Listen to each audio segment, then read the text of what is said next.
Chances are we're criminals and didn't even know it. South Carolina has passed some pretty crazy laws in its history. A number of them remain on the books to this day. We decided to play a little game with our legal analyst, David Hoffman. David, welcome back. Are you ready to play True or False? I have no idea what to expect with this one. I just got a call from the producer that says, be on your game. So. Well, we're going to ramp up to some of the funner ones, but let's start with some of the easy ones, shall we? All right. True or false? You are not permitted to work on a Sunday. Let's see. All right. Well, I would say, okay, so true or false, you are not permitted to work on a Sunday, and this is an old South Carolina law that is still on the books. I would say that law does exist. I would say that that's true. I would imagine something has been carved out, though, to allow certain industries. Am I close? That is true. So certain industries that are exempt, myself, my industry, funeral homes, utilities, public utilities, things of that nature. All right. How about lawyers? About commerce on Sundays, like selling things. So Gotcha. true or false, you may purchase a musical instrument on a Sunday. On a Sunday in South Carolina, I would say no. I would say that's false, based on what you were saying. And you are correct again. So Yes. why do you think musical instruments are not allowed to be sold on a Sunday? Oh, I can only speculate. No, these are old laws that have not been taken off the books. I would imagine it has something to do with having too much fun on the Sabbath. That would be my guess. That could very well be true. And if you want to play music on the Sabbath, you better get your instruments starting on Monday. That's right. And I even checked in with Fox Music House. We've done segments with them. They are, in fact, closed on Sundays. This is enlightening. So this is true. All right. But these are other things that you cannot sell on a Sunday. Radios, TV sets, clothing, lumber, clocks. You can't sell a clock on Sunday? Has somebody told Walmart this? Can you name a couple of things that can be sold on a Sunday? Oh, Lord. French fries, Diet Coke, groceries, probably things of that nature would be my guess. Soft drinks, you're correct on that one. Tobacco. On Sunday. And light bulbs, just to name a few. Light bulb. All right. Can't be in the dark on Sunday. Right. Okay. Can you get your groove on the local dance hall floor on a Sunday? True or false? I would say based on the movie Footloose, I would say the answer is false. You cannot dance on a Sunday. Please tell me I'm wrong, though. You are correct. No, you cannot dance on a Sunday in a dance hall. I suppose you can do it in the safety of your own home, but don't want to do it out in public. All right, let's talk about the little ones, minors. They can get themselves into quite the pickle with the law. They don't even realize it. Is it legal or illegal for a minor to gain access to a theater? To a theater? You mean like you're talking about like to sneak into a movie theater? Correct. Like if it's like a rated R movie? I guess, yes. I would say there was probably a rule about that, but I doubt there's any punishment at all. Like, is it not like the theater's rule? I don't know. Well, according to South Carolina law, minors are not permitted to go, I suppose, unaccompanied into a movie theater. So, oh, wow. Make sure you have a chaperone. When I was a little kid, I actually did sneak into my first rated R movie at the Mount Pleasant Cinema. So I have violated the law as a probably 13-year-old. And I have a feeling that's just one of a few, maybe. No. Because as I'm reading through some of these, I'm racking them up myself. And you, as a young boy, you played billiards a lot. Is that right? I don't remember playing pool until I was a little bit older, but I've definitely been around a pool table or two. Well, if you loitered at a billiard room when you were a minor, you would have been breaking the law. Oh my God! Loitering in a billiard room, like with cigarettes rolled up in your sleeve, kind of thing. Right. All right. Well, I didn't do that. And maybe a tie and a vest and a little bowler hat. Right. Okay, if you skip the billiards, you went to the arcade. Can you guess what you shouldn't do while you're there? Uh, let's see. Sell music, sell musical instruments. No, that would be wrong. What are some Right. common games that you can find at an arcade? Pac-Man, Mrs. Pac-Man. But I'm if we're talking about talking, when you were a boy. What were some of the fun games that you played ooh, when you were a boy? ouch, ouch, wow. So those little blocks and pegs, when I was That and pinball. You would be in pinball, violation yeah. of law if you were a minor playing pinball. So, You know okay, what? David. I actually know why. I actually know why that would be. Pinball machines used to be a form of gambling. You could bet up to $5 on a pinball game. So, coming from South Carolina, I will bet you that game you could not play as a minor. You couldn't play pinball.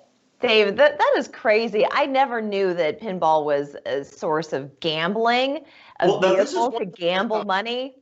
I've and learned believe it so or much not, way already. before my time, Leyla, but thank you for that. Way before my time. No, it's pinball used to be a form of gambling up to $5, if you can believe that. That's fascinating. Okay, this is a great place to take a break. When we come back, I want to know what some of the punishments are for said offenses. We also have a few other fun ones, so we're going to do that in 2 minutes. Don't go anywhere. Welcome back. We're with David Hoffman, founder of the Hoffman Law Firm, and we've been going through a very interesting list of very archaic laws that are still on the books in South Carolina to this day. And we went through quite a few about working on Sundays, certain things you shouldn't sell on a Sunday, what minors can and cannot do. But what are some of the punishments for these offenses? Thrown in jail? What happens? I would hope that that any member of our law enforcement community would just kind of keep driving if they saw a kid playing pinball. In fact, I'm not sure that one is actually enforced, even though it's likely still on the books. It was still on the books like as late as like 2016 or 17. Amazing. It may have been repealed, but I found it when we were on break. I looked it up, and it's still on the books according to my research. So But I can't think our law enforcement has bigger fish to fry, right? You would hope so, but typically an offense like that, playing like the ones that we're talking about. I mean, I can't even believe the words are actually coming out of my mouth. But the pinball machine and the stuff like that, selling the wrong thing on Sunday. Typically, that would fall under the criminal code, which would be up to potentially 30 days in jail or a fine. Right, but again, we're talking like can you put a diaper on a duck kind of rule. I do prefer the world that we're living in today. I want to ask you this other one. Now, there's a lot of ink here in South Carolina, and by that I'm talking tattoos. Well, they are legal. Is it considered an offense to be wearing a tattoo in the state of South Carolina? That law is kind of a funny one because yes, tattoos are now legal in South Carolina, but the way the old law is worded is that it's an offense to have a tattoo, almost like, or an offense to get one, or it's almost more like it's offensive according to the old law in South Carolina. And I'm pretty sure that, again, I don't have it in front of me, and this isn't exactly one that I've researched, that I've been reading much up on. I think if it's up your neck or on your face or something, I think it's a higher level of offense. Yeah, something, So again. parts of the anatomy have different levels of offensiveness. Well, Right. people say it's artistic. The ones who do wear them and wear them proudly every day, it's art. Okay, this is one that I really enjoy. Though, is like take like a Mickey Mouse watch, for example. Sure. That's art, right? Mickey Mouse is art, but you can remove it. And I think that's probably what the legislature back in the BC era was probably thinking. Indeed. Here's one that I really enjoy. True or false, it is illegal for a man to seduce an unmarried woman by promising to marry her. Okay. All right. True or false, is it illegal? Again, I keep going back to South Carolina, Bible Belt. I keep going back. I would say that is probably true. Now, there's from what you said, there are two parts of that statute. So the first part is the unmarried. well, three, I guess. First, the man has to be unmarried. Secondly, the man has to actually seduce a woman. So those two things have to happen. And then the other thing is he's got to promise he's going to marry her. So, I would say ring on it. Okay, I want to get to this one. I say horse feathers on this, but horses are required to wear pants at all times. True or false? I don't know horses wear. You know what? Pass. I have no idea. Is that like that's okay? So horses are required to wear pants. I have to say that's okay. You're asking it and you have a serious look on your face. So if this is for real, then we've got issues. In some parts of South Carolina, let's skip that one. I've never seen a horse wear pants, but they may not be kept in a bathtub. Is that true or false? This one I do know a little something about. So that one is actually all over the internet. Even as a law student, I had heard of that one.